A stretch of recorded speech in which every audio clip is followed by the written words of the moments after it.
Aku masih ingat dengan jelas suara pintu itu. Bukan karena kerasnya, tapi karena setelah bunyinya berhenti, hidupku juga ikut terdiam. Malam itu hujan turun tanpa ampun, seolah langit sengaja memilih waktu yang paling kejam untuk menguji seorang perempuan hamil 8 bulan yang baru saja kehilangan tempat bernama rumah. Tanganku gemetar memegang gagang koper kecil berwarna coklat tua, koper yang terlalu ringan untuk menampung seluruh hidupku yang hancur dalam satu keputusan. Perutku terasa berat, bukan hanya karena bayi yang kukandung, tapi karena setiap langkah menjauh dari rumah itu seperti menarik jiwaku keluar perlahan. Namaku Ayu Sekarjati. Dan malam itu, aku diusir. Aku tidak selalu menjadi perempuan yang lemah seperti yang mereka tuduhkan. Dulu, sebelum aku menikah dengan Damar Prasetya, aku punya mimpi sederhana. Aku hanya ingin hidup tenang, mencintai, dan dicintai tanpa syarat.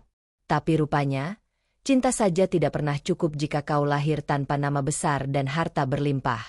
Keluarga Damar selalu mengingatkanku akan hal itu, setiap hari, dengan cara yang berbeda. Sejak awal pernikahan kami, aku sudah merasa seperti tamu yang tidak diundang. Senyum Ratna Wening, ibu mertuaku, selalu tipis dan dingin. Ia tidak pernah benar-benar menyentuh tanganku ketika menyambutku. Baginya, aku bukan menantu. Aku hanya perempuan biasa yang entah bagaimana berhasil masuk ke kehidupan putranya. Bagus Wiratma, ayah mertua Damar, hampir tidak pernah berbicara padaku. Ia selalu ada di ruangan yang sama, tapi kehadirannya seperti bayangan. Diamnya bukan bentuk kebijaksanaan, melainkan persetujuan tanpa suara atas semua perlakuan istrinya. Dan Damar, suamiku sendiri, adalah orang yang paling sering membuatku merasa sendirian meski kami tidur di ranjang yang sama. Malam itu, semua yang selama ini disimpan akhirnya meledak. Kami baru saja selesai makan malam. Aku hampir tidak menyentuh nasi di piringku karena mual yang datang tiba-tiba. Bayi di perutku bergerak aktif, seolah merasakan ketegangan yang menggantung di udara. Ratna meletakkan sendoknya dengan suara pelan, tapi cukup untuk membuat semua orang menoleh. Damar, katanya dingin, kamu sadar tidak? Sejak perempuan ini masuk rumah kita, hidupmu berantakan. Aku menelan ludah. Kata, perempuan ini, sudah sering kudengar, tapi tetap saja rasanya seperti pisau. Apa maksud ibu? Damar bertanya ragu. Ratna menatap perutku, bukan wajahku. Kehamilan ini, kamu pikir ini anugerah? Dia sengaja menjebakmu dengan bayi. Jantungku berdetak begitu keras sampai aku yakin semua orang bisa mendengarnya.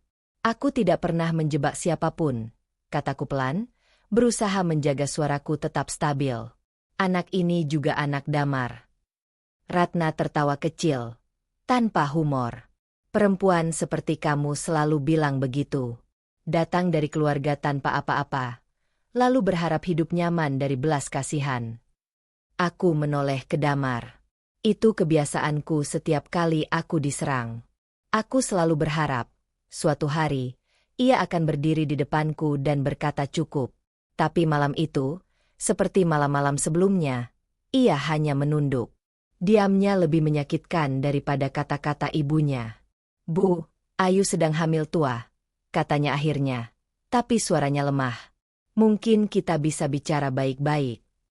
Ratna berdiri. Tidak ada yang perlu dibicarakan. Aku tidak mau perempuan ini melahirkan anaknya di rumahku. Kalimat itu menghantamku seperti tamparan. Apa maksud ibu? Aku bertanya. Napasku mulai pendek. Pergi, katanya tegas. Pulang ke tempat asalmu. Kalau kamu memang perempuan terhormat, jangan jadikan anak sebagai alasan untuk bertahan. Aku menoleh ke Bagus. Ia hanya memalingkan wajah. Dan sekali lagi, aku menatap Damar. Kali ini lebih lama. Aku ingin mengingat wajahnya saat aku meminta satu hal terakhir darinya, keberpihakan. Mas, suaraku bergetar. Aku hanya ingin kamu bicara. Satu kali saja. Tolong. Ia mengangkat wajahnya. Matanya berkaca-kaca. Tapi bibirnya tetap tertutup. Dan disitulah aku tahu. Aku sendirian. Aku berjalan ke kamar dengan langkah pelan, mengemasi beberapa pakaian, buku catatan kecil, dan foto pernikahan kami yang kini terasa seperti kebohongan. Tanganku sempat berhenti saat merasakan perutku mengeras. Kontraksi kecil, samar, tapi nyata. Aku menarik napas panjang. Saat aku keluar dari kamar, koper kecil itu terasa lebih berat dari sebelumnya. Ratna berdiri di ruang tamu, menungguku seperti penjaga pintu. "Hati-hati di jalan," katanya datar. Aku tidak menjawab. Aku hanya menatap Damar untuk terakhir kalinya. Ia berdiri di sudut ruangan, tubuhnya kaku, matanya basah. Tapi kakinya tidak melangkah. Tangannya tidak terulur. Pintu itu tertutup di belakangku. Hujan langsung menyambutku, membasahi rambut dan wajahku. Aku melangkah keluar gerbang rumah itu tanpa payung, tanpa tujuan jelas. Jalanan licin, lampu-lampu tampak buram oleh air mata yang tak bisa lagi kutahan. Kontraksi itu datang lagi, lebih kuat. Aku berhenti sejenak, memegangi perutku. "Tenang, nak," bisikku pada bayi yang belum pernah melihat dunia ini. "Ibu masih di sini." Aku tidak tahu kemana harus pergi malam itu. Yang aku tahu hanyalah satu, aku tidak boleh kembali. Setiap langkah menjauh dari rumah itu terasa seperti pengkhianatan terhadap mimpi lamaku, tapi juga seperti awal dari sesuatu yang belum ku mengerti. Aku berjalan, dan berjalan, sampai kakiku gemetar.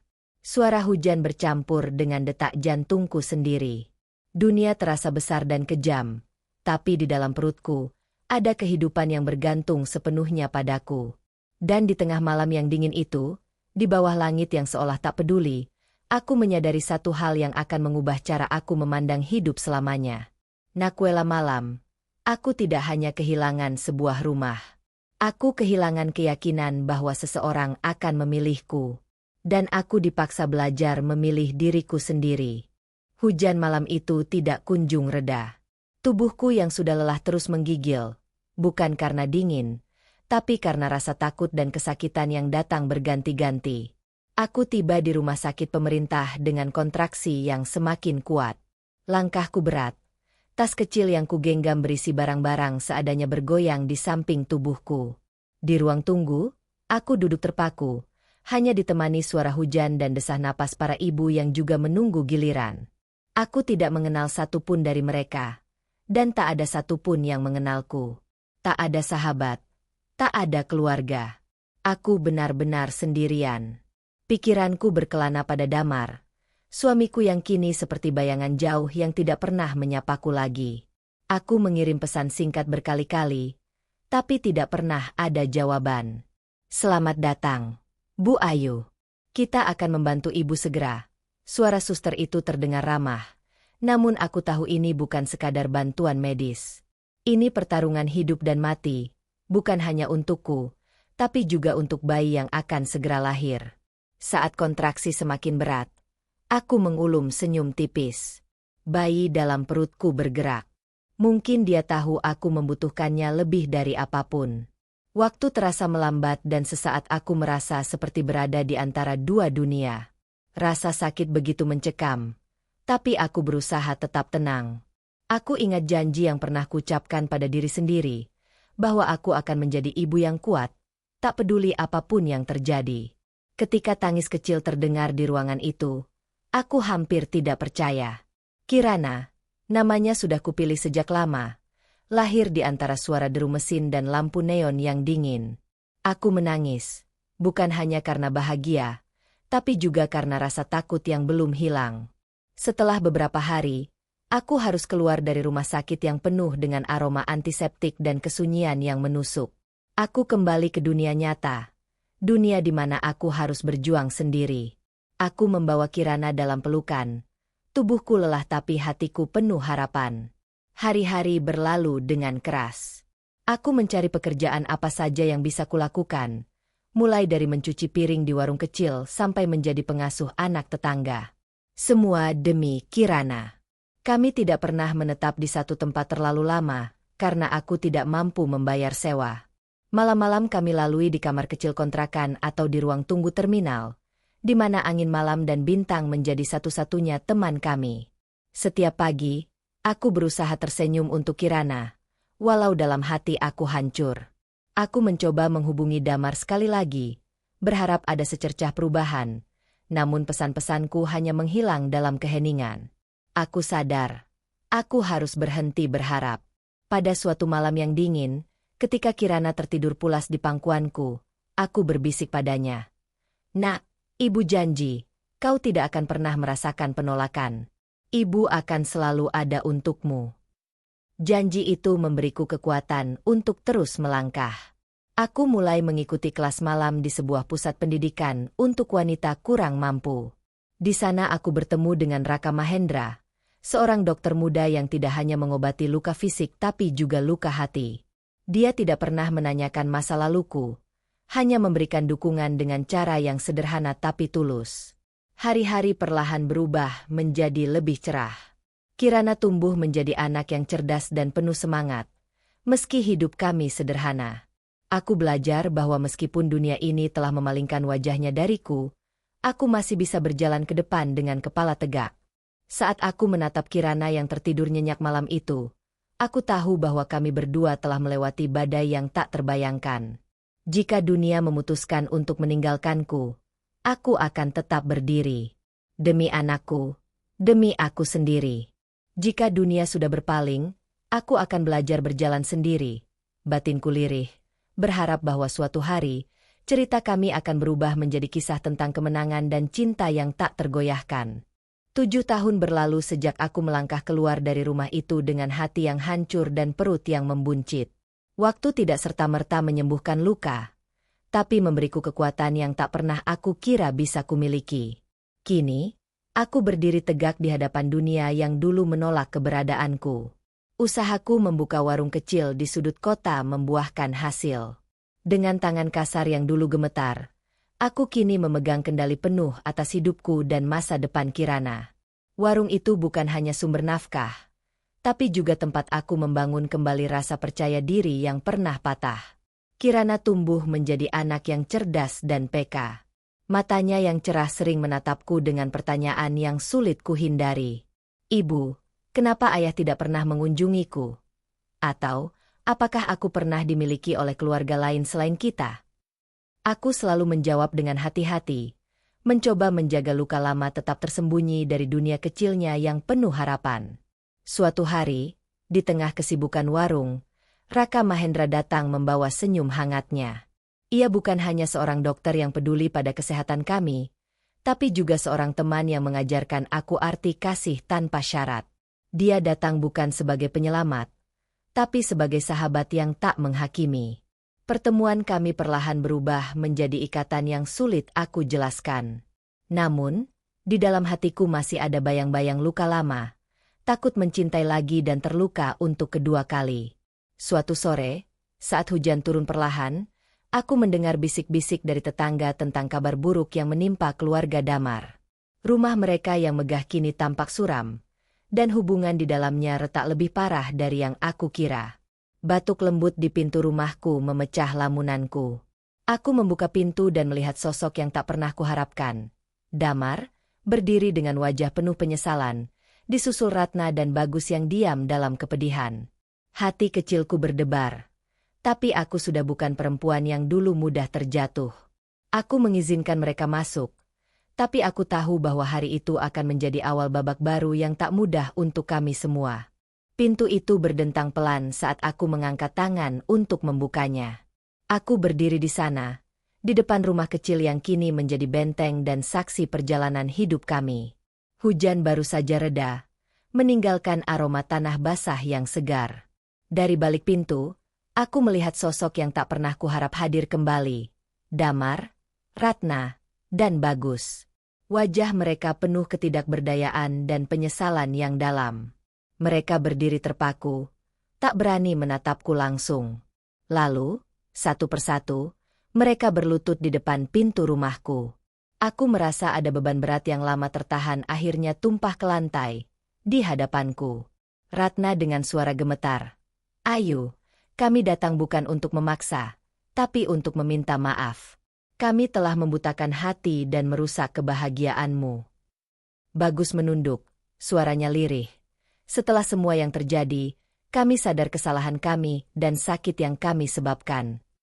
Damar, dengan mata yang memerah dan penuh penyesalan, berkata, aku terlalu takut menghadapi semuanya dan memilih diam. Aku minta maaf. Ayu. Aku diam, menyerap setiap kata mereka dengan hati yang sudah terbiasa terluka. Tapi kali ini aku tidak menangis. Aku tidak mengamuk. Aku hanya menatap mereka dengan ketegasan yang lahir dari perjalanan panjang. Kalian datang dengan penyesalan. Suaraku tenang, tapi aku telah memilih jalan lain.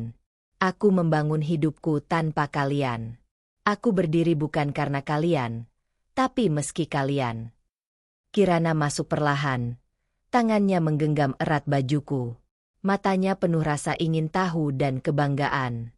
Aku memandang putriku, kemudian kembali ke tamuku yang tak diundang. Inilah Kirana, kataku pelan. Anak yang kalian tolak dulu. Anak yang kini tumbuh kuat, berani, dan penuh harapan. Mereka terdiam, mungkin baru menyadari arti dari kehadiran anak itu, bukan sekadar darah, tapi simbol kekuatan dan masa depan yang mereka sia-siakan. Ayu, Ratna memohon, berikan kami kesempatan untuk memperbaiki semuanya. Aku menggeleng pelan. Aku memaafkan, tapi bukan untuk kalian kembali mengisi hidupku. Aku memaafkan demi diriku dan Kirana. Kami sudah cukup terluka.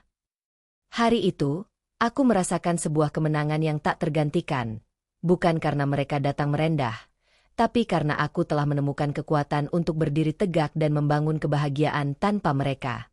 Setahun lalu kalian membuangku saat aku tak berdaya.